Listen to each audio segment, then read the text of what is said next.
And what are we up to today on the Zambo television? Eh, it's not something I look at very often, but it would appear my little Mark 7 Transit has done 203, no, 200,379 miles. I'm going to say that's amazing. So, in honour of the wee van, I'm going to do a review about my experiences owning a Mark 7 Transit. I bought it 4 or 5 years ago. This is already a terrible video. I can't even remember when I bought it. I bought it 4 or 5 years ago, and I think it was £4,000 or £4,200. On average, I've spent about £1,000 per year on maintenance. So that's about £2,000 a year. What's that? About £60 a week. So under £10 a day to have the pleasure of having this wonderful vehicle in my life. So, what have the experiences been? Any day in Scotland that it doesn't rain is a beautiful day. That's Bridgeton Cross in Glasgow's East End. So, what are my experiences of it? I think again, this is terrible. I should have did a bit more research. I think I did when I bought it. It had done around 140,000 miles. So, if I've had it for 5 years, that's bang on the button with doing about 12,000 miles per year, isn't it? What do I like about the Transit? It's got a good seat, it's got a good driving position. That little armrest is absolutely brilliant. It's fairly simple, fairly straightforward mechanically. Issues I've had with it. This is a front wheel drive vehicle.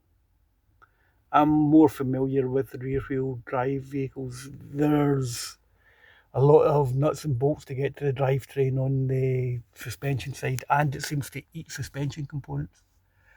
One of my friends says to me it's eating suspension components because I'm using aftermarket parts, so the garage that I take it to are using aftermarket parts. I don't know. He reckoned if I'd use Ford parts, I would probably get a bit more mileage out of them. So I've replaced everything in the front suspension, ball joints, what do you call the little things that hang down, drive shafts, track rod ends, everything's been done. However, the roads in Glasgow are in a terrible condition. I'm not going to go down the rabbit hole of why I think they're in a terrible condition, but the roads are in a terrible condition. The van doesn't ever really have much weight in it. So they eat suspension components. I've had problems with the diesel particulate filter.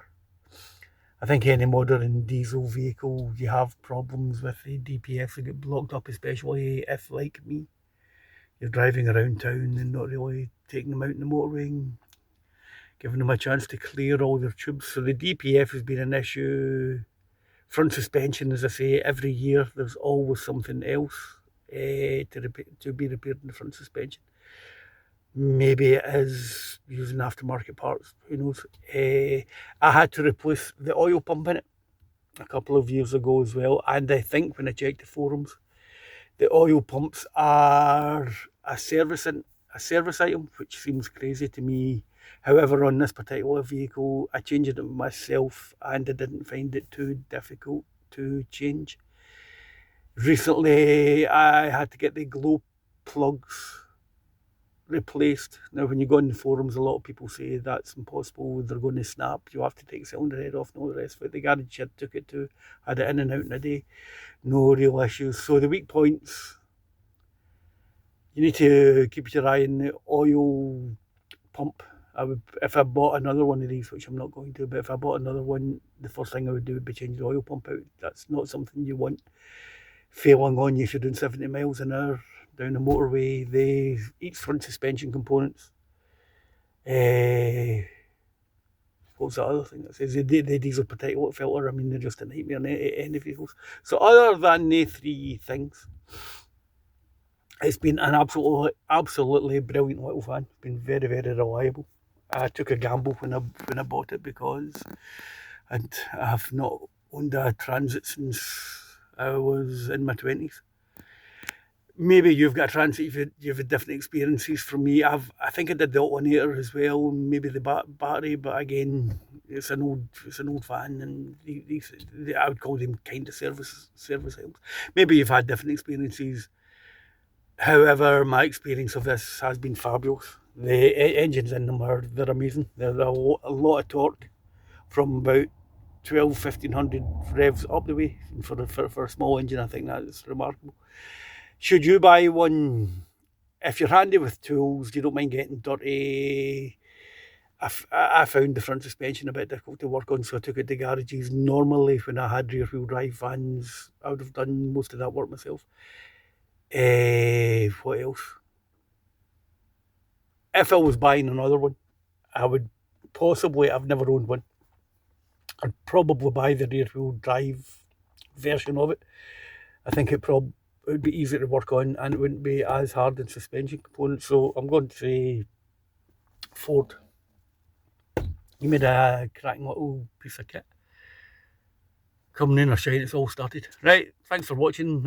Your experiences may be different. I know the internet's a massive place and there's been millions of these things sold. I'm sure there's been some real dogs over the years. The other thing, if I was buying another one, it would be rear wheel drive, and I'd try to get an older one that didn't have a diesel particulate filter if I hadn't done a monster mileage and the bodies weren't all rusted out. Alrighty, right, thanks for watching. Take care, bye.